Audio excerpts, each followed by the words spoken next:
ওসির অপসারণের দাবিতে বোচাগঞ্জে মিছিল মানববন্ধন। মুহাম্মদ আসাদ আলী, বোচাগঞ্জ প্রতিনিধির ভিডিওচিত্রে বিস্তারিত। দিনাজপুরের বোচাগঞ্জে এক যুবকের মাথায় আঘাত করে মধ্যযুগীয় কায়দায় চালানো নির্মম হামলার ঘটনার এখনও কোনো আসামিকে গ্রেপ্তার না করায় বোচাগঞ্জ থানার ভারপ্রাপ্ত কর্মকর্তা ওসি হাসান জাহিদ সরকারের দ্রুত অপসারণের দাবিতে মানববন্ধন ও ঝাড়ু মিছিল অনুষ্ঠিত হয়েছে।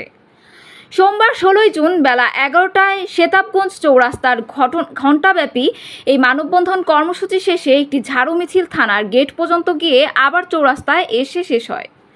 সর্বস্তরের সাধারণ জনগণের অংশগ্রহণে আয়োজিত এই মানববন্ধনে বক্তারা বলেন, আহত ব্যক্তির মৃত্যুর সঙ্গে পাঞ্জা লড়ছেন, তারপরও পুলিশ একজন আসামিকেও গ্রেপ্তার করতে পারেনি। এই চরম ব্যর্থতার দায়ে ওসিকে দ্রুত অপসারণ করতে হবে। আমরা সবাই অবগত আছি আমরা কেন আজ এখানে সবাই একত্রিত হয়েছি, কেন মানববন্ধন মিলিত হয়েছি।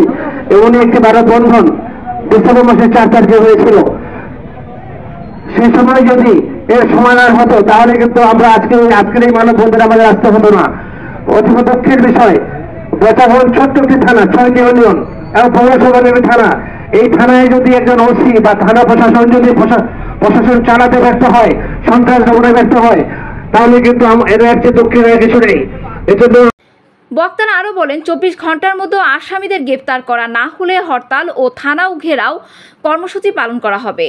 এ বিষয়ে জানতে চাইলে বোচাগঞ্জ থানার ভারপ্রাপ্ত কর্মকর্তা ওসি হাসান জাহিদ সরকার বলেন, আসামিদের গ্রেপ্তারের অভিযান অব্যাহত রয়েছে, দ্রুত তাদের গ্রেপ্তার করে আইনের আওতায় আনা হবে। প্রসঙ্গত, গত 9 জুন বিকেলে শেতাবগঞ্জ চিনিকল উচ্চ বিদ্যালয় মাঠে ক্রিকেট খেলা চলাকালে স্থানীয় বিএনপির নেতা ও পৌরসভার 2 নম্বর ওয়ার্ডের সভাপতি আসাদুজ্জামানের ছেলে শাহরিয়ার শিশিরের উপর একদল যুবক দেশীয় অস্ত্র দিয়ে পরিকল্পিতভাবে হামলা চালায়। প্রত্যক্ষদর্শীদের ভাষ্যে এটা কোনো সাধারণ মারামারি নয়, মাথায় ধারালো অস্ত্র চালানো হয়েছে। এটা ছিল এক ভয়ঙ্কর পাশবিক নির্যাতন। গুরুতর আহত অবস্থায় শিশিরকে হাসপাতালে নেওয়ার পর জানা যায় তার মাথায় ডান পাশে রক্ত জমাট বেঁধে গেছে। পরে তাকে আইসিইউতে ভর্তি করে অস্ত্র পাচারের মাধ্যমে সেই জমাট রক্ত অপসারণ করা হয়। এখনও সেই সংকটাপূর্ণ অবস্থায় চিকিৎসাধীন। আহতদের বাবা আসাদুজ্জামান ঘটনার দিনই বোচাগঞ্জ থানায় লিখিত অভিযোগ দাখিল করেন।